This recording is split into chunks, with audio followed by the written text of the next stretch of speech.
I can tell you exactly what the Fed's going to do, and you can do this at home. So if listeners want to take notes, it's really easy. First of all, what is the problem the Fed's trying to solve?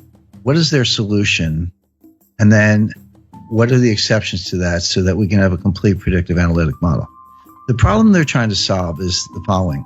We know from a long series of experiences, 30 or more business cycles since the end of World War II, that when the U.S. is in a recession, you have to cut interest rates 3 to 4% to get the U.S. out of a recession. You need 300 to 400 basis points of cuts to get the U.S. It's like a plane heading for the ground. How do you pull it out of a nosedive and get it back up in the sky? The answer is 300 basis points of cuts.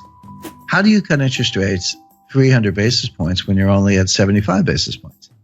The answer is you can't. And forget about negative rates. The evidence is now pretty good that negative rates do not work. In other words, negative rates are not more of the same.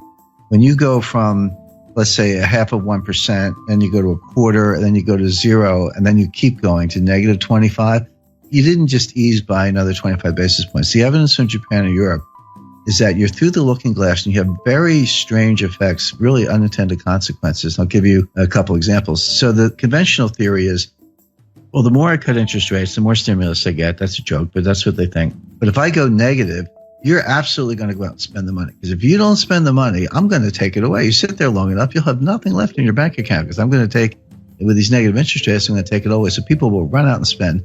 And the other thing is that, it's obviously, from the lending point of view, they'll borrow money, because the bank pays you to be a borrower. But here's what happens in the real world. And this is the difference between academics and human beings. When people see negative interest rates, people have goals in mind. They have lifetime goals, right? They want kids' education, parents' health care, their own health care, retirement. If you start taking their money away with negative rates, guess what they do? They save more. They're like, hey, I got to put my kids through college. You're taking my money. Well, I better save more. And then what kind of signal is the central bank sending with negative interest rates? They're sending a deflationary signal. So people go, well, if you think it's going to be deflation, I'm not going to spend money. I'll wait till the price comes down. So you're trying to encourage lending and spending. And what you get is more savings and no spending, deferred spending. You get the exact opposite of what you want. So again, another egghead experiment gone awry. But the point being, so negative rates don't work. So zero bound really is zero. It really is a boundary. And Bernanke has said this in his recent writings, and I think he's right about that. So back to the problem. How do you cut interest rates 300 basis points when you're at 75? Well, the answer is you can't. So you have to raise them to 300 basis points. So the problem the Fed is trying to solve is how do they get rates to 3.25% before the next recession? Now, I'm not saying the Fed sees a recession, and that's easy because the Fed never sees a recession. In 102 years, the Fed has never seen a recession, never forecast a recession. But they know their economic history. We are 8 years into an expansion. It feels punk. I mean, the growth is anemic, but labor force participation is low, productivity is dropping. There are a lot of bad things going on, but in fact, we are in the 8th year, actually coming up on soon be entering the 9th year of an expansion, which began in June 2009. Right. By the way, you have a hard time convincing most Americans that we're not still in a recession. Depressions are different than recessions. The technical definition of a recession is 2 consecutive quarters of declining GDP with rising unemployment, a couple other bells and whistles, little subjective factors, but that's basically it. So people, when you say depression, they're like, depression sounds worse than a recession. And if recession is 2 quarters of declining GDP, then a depression must be like 10 quarters of declining GDP because it's got to be worse. But that's not the definition. The definition of a depression, you can have growth in a depression, but it's below trend growth. In other words, if trend is 3.5, and you're actually banging out 1.5, 2, that gap between, let's say, 1.5 and 3.5% growth, that's depressed growth. It's an output gap. It compounds over time, and you never get it back. We are losing trillions of dollars of wealth. We are impoverishing future generations on a relative basis because of our inability to get back to trend growth. So the reason American people feel this and don't listen to the economists, and they're right, is because we're in a depression. So leaving that aside, the Fed at least understands the business cycle and the fact that the next recession, they say they don't die of old age, but they do die, and we're getting close to the next one. So they're in a desperate race to get rates up to 3.5% before the next recession hits so they can cut them to get out of the recession. The question is, can you raise rates enough to cure the next recession without causing the recession you're preparing to cure? That's the dilemma. That's the finesse. My answer is no, they're not going to be able to do it, but they think they can. Why are they in this box? Well, because Bernanke should have raised rates in 2010, 2011, in the early stages of the expansion, when the economy would have been much better able to bear it than it is now. Bernanke skipped a whole cycle. He skipped a whole rate increase cycle to pursue these wacky experiments and, QE and zero interest rate policy and all that. I spoke to Bernanke about this, and he used the word experiment. He said this was an experiment. Bernanke made his academic reputation by studying the Great Depression, in the wake of Friedman and Anna Schwartz and some others. But he was a great scholar of the Great Depression, and he got his chance to kind of try out his theories. But what he told me was, he said 30 years from now, some new Ben Bernanke, some young scholar, will look back and tell us if we did a good job or not. We actually don't know right now. See, the Great Depression was really two technical recessions, 29 to 33 and then 1937-38. But from 33 to 37, we had an expansion, but the whole thing was a depression because we never got out of it. The stock market recovered the 1929 high in 1954. It was a long time to get back to even. But Bernanke's mantra was, doing something is better than doing nothing. I completely disagree. It's better to do nothing if you don't know what you're doing. And this is really the monetary equivalent of the Hippocratic Oath. Doctors say, first rule of being a doctor is first do no harm.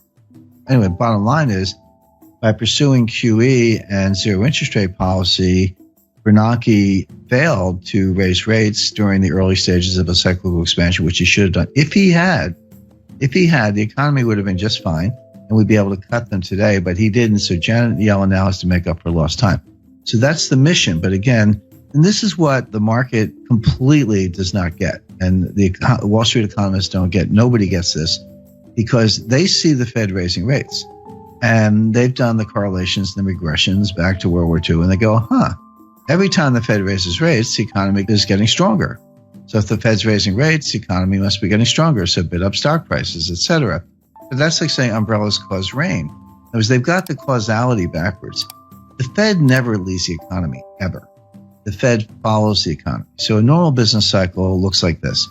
So you get a little expansion going, and unemployment starts to go down, and industrial capacity utilization starts to go up, and inflation starts to go up. And the Fed's watching, and then it keeps going. They go, it's getting a little hot. We better raise rates. And they raise rates, but of course they started too late. The expansion keeps going. Inflation keeps going up. Unemployment keeps going down. Then the economy starts to cool down. Unemployment goes up, and then prices go down, and capacity utilization drops, and we get into recession. Like, we better cut. And then they cut, and then you hit the bottom, and then you come out of it again. So think of that as like a nice, pretty sine wave, right? That's a business expansion, business contraction over and over, 30 or so times since the end of World War II, with the Fed always following the economy, never leading the economy. So all the big brains on Wall Street, they've got all this data, and they say, well, every time the Fed raises rates, the economy is getting stronger. That has absolutely been true for like 30 times since the end of World War II. It is not true today. The reason it's not true today is because Bernanke skipped a cycle, and they're playing catch up. For the first time since 1937, the Fed is tightening into weakness. That is a key thing to bear in mind. The Fed is tightening into weakness. They are not leading the economy to strength. They are not responding to strength, even though Wall Street thinks they are. And there's a great danger that they're actually going to cause the recession they're preparing to cure, as I mentioned. The Fed will raise rates 25 basis points 4 times a year from now until the middle of 2019, until they get them to 3.25%. So like clockwork, every March, June, September, December, for 2017, 2018, into 2019, look for a Fed rate hike until they get to 3.25%, at which point they'll be able to say, all right, now we're at 3.25. If we have a recession tomorrow, we can cut them back down to 0 again and get out of it. That'll be mission accomplished. Now, this is why I was sitting there in December like, yep, they're going to raise them in March. And right now, I'll tell your listeners they're going to raise them in June. There's your Fed response function. There's your baseline scenario. What are the exceptions to Fed rate hike? Under what conditions will they not raise rates? Because everything I just described to you, they've had in mind since March 2015 when Yellen took patience out of the statement. That was the end of forward guidance. And by the way, if you go back to 2015, I said they're not going to raise rates all year, and they weren't going to do the liftoff that people were looking for in March, June, September. And they didn't lift off in September because of the Chinese rate exchange devaluation. The stock market fell out of bed August 2015. Finally, they raised them in December 2015. And Wall Street was ready for March.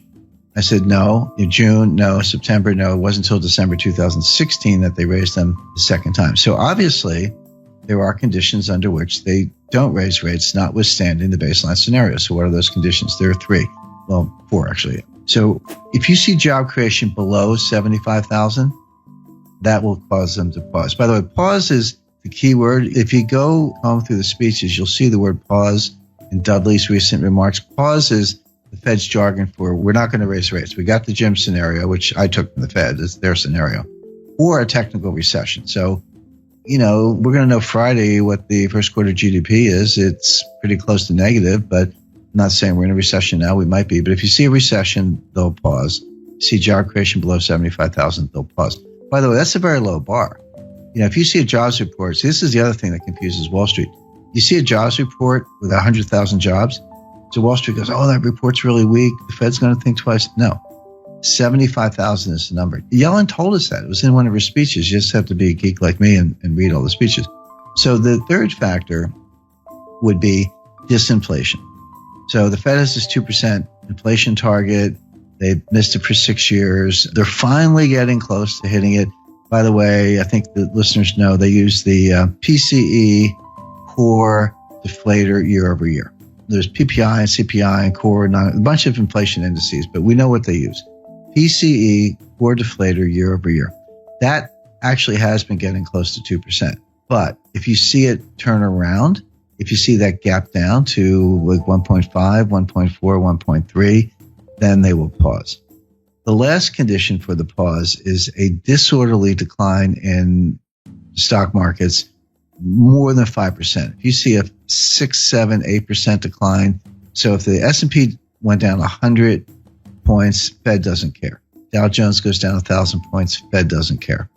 But beyond that, if you see the S&P start to go down 150 or the Dow start to go down 1,500 points, in a disorderly way. It looks a little scary. It looks like there's no bottom. It looks like if you see that, they'll pause. So the Fed's going to raise like clockwork 4 times a year for the next 2.5 years, unless you see job creation below 75,000, disinflation, a technical recession. If you don't see one of those things, they're going to raise rates. And so right now, I don't see any of them. I mean, they could all happen, but it looks like, growth is going to be positive. Job creation's been decent, over 100,000. Disinflation is probably coming, but not quite here yet, and they'll want to see a couple months in a row. And the stock market's not crashing. So none of the pause conditions are in place. Therefore, they will raise rates. Simple.